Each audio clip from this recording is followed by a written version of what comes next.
Hello students, welcome to our YouTube channel Easy Maths. இன்னைக்கு நம்ம 11th Maths exercise 2.4ல 7th question பார்க்க போறோம். If the equations x square minus ax plus b equal to 0 and x square minus ex plus f equal to 0 have one root in common, and if the second equation has equal roots, prove that ae equal to 2 times of b plus f அப்படின்னு என்ன சொல்லியிருக்காங்க அப்படின்னா ரெண்டு quadratic equation கொடுத்துருக்காங்க. ரெண்டுக்கும் வந்து ஒரு root காமனா இருக்கு. இதுக்கு வந்து ரெண்டு ரூட் கிடைக்கும், இதுக்கு ஒரு ரெண்டு ரூட் கிடைக்கும். இதுல ஒரு ரூட் காமனா இருக்கு. ஓகேவா, ஒரு ரூட் காமன் இருக்கு. அதுவும் இல்லாம செகண்ட் ரூட் வந்து எனக்கு எப்படின்னா எடுக்கிற அந்த ரூட் வந்து ஈக்குவல் ரூட்ஸா இருக்குன்னு சொல்றாங்க. சரி, இப்போ நான் செகண்ட் ஃபர்ஸ்ட் எடுக்கிறேன். X square minus ax plus B first root அப்படியே இருக்கட்டும். செகண்ட் ரூட் நம்மளுக்கு என்ன அப்படின்னா செகண்ட் ஈக்குவேஷன் இதுன்னு சொல்லியிருக்காங்க. ஈக்குவல் ரூட் சொன்னதுனால ஆல்ஃபா ஆல்ஃபா ஒன்னு ஆல்ஃபானு இன்னொன்னு ஆல்ஃபா தான், பீட்டா பதில் ஆல்ஃபா சொல்லுங்க. So sum of the roots alpha plus alpha equal to sum of roots பண்ணும்போது நம்மளுக்கு என்ன ஆகும்னா minus B by A, minus B வந்து என்னன்னா மைனஸ் இன்னு கிடைக்கும். ஸோ மைனஸ் மைனஸ் கேன்சல் ஆகி பி வந்து எனக்கு இ தான். ஸோ இ பை ஏ வந்து எனக்கு என்னன்னா 1. ஸோ இ பை 1 இஸ் இ தான். ஓகேவா, இங்க ஆல்ஃபா பிளஸ் ஆல்ஃபா என்னன்னா 2 alpha equal to E, that is இந்த 2 டினாமினேட்டர் கொண்டு வந்துட்டீங்கன்னா இ பை 2. அதே மாதிரி ப்ராடக்ட் நான் கண்டுபிடிக்கிறேன். So alpha into alpha equal to F. So alpha into alpha alpha square equal to F. ஓகேவா, இது ரெண்டையும் நான் 2 3 வச்சுக்கோ, இது பின்னாடி நம்ம யூஸ் பண்ணுவோம். ஓகேவா, சரி. Since they share a common root அப்படிதானே, ஃபர்ஸ்ட் கொஸ்டின் அதான் சொல்லிருக்காங்க.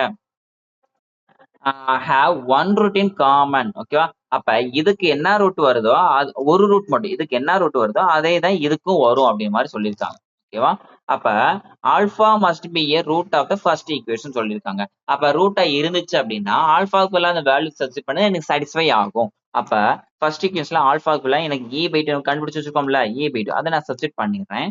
ஸோ எக்ஸ் நம்மளுக்கு என்ன கிடைக்குது அப்படின்னா ஃபர்ஸ்ட் ஈக்குவேஷன்ல a by 2 the whole square, ஏன்னா x square minus ax plus பின்னு இருக்கும். ஃபர்ஸ்ட் ஈக்குவேஷன் நம்மளுக்கு என்னது, x square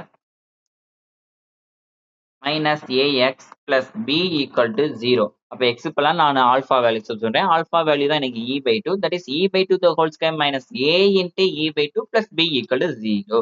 so a by 2 square பண்ண அப்படின்னா a square by 4 minus a a by 2 plus 4. இப்போ நான் என்ன பண்ணேன், எல்லாத்துக்கும் எல்சிஎம் நான் 4 எடுக்கிறேன் வச்சுக்கோ.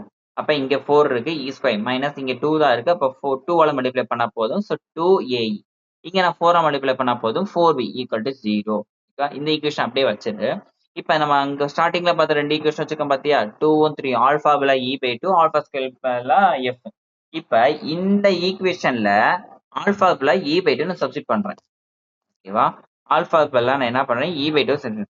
அப்ப ஆல்பா இ பை 2னா இ பை 2 ஸ்கொயர் பண்ணும்போது இ ஸ்கொயர் பை 4. ஓகேவா, அப்ப a square by 4 equal to எஃப்னு கிடைக்கும். இந்த 4 அங்கிட்டு கொண்டு போனா இ ஸ்கொயர் ஈக்குவல் டு 4. ஏன் அப்படின்னா நம்ம இந்த ஃபைனல் அப் பண்ணி வச்சுக்கோம்ல, இந்த இ ஸ்கொயர் பதிலா 4 நான் சப்ஸ்டிட் பண்ணலாம். அப்ப 4f minus 2ae plus 4b equal to 0. So 4f plus 2ae அந்த மைனஸ் 2ae என்ன பண்ணி ஈக்குவல் இந்த பக்கம் கொண்டு போறேன். இப்ப பிளஸ் 2ae பிளஸ் இந்த 4b அப்படியே வச்சுக்கிறேன். இப்ப இந்த ரெண்டுல எதை காமன் எடுக்கலாம், 4 காமன் எடுக்கலாம். இங்க 2 அப்படியே இருக்கும். இங்க 1 டைம்ஸ், இங்க 2 times. So 2 into f plus b can be written as b plus f போட்டுக்கலாம். So b plus f equal to ae. That is நம்ம கொஸ்டின் படி என்ன அப்படின்னா ae equal to 2 times of b plus f அப்படின்றத final answer prove பண்ண வேண்டியது. ஓகேவா, thank you.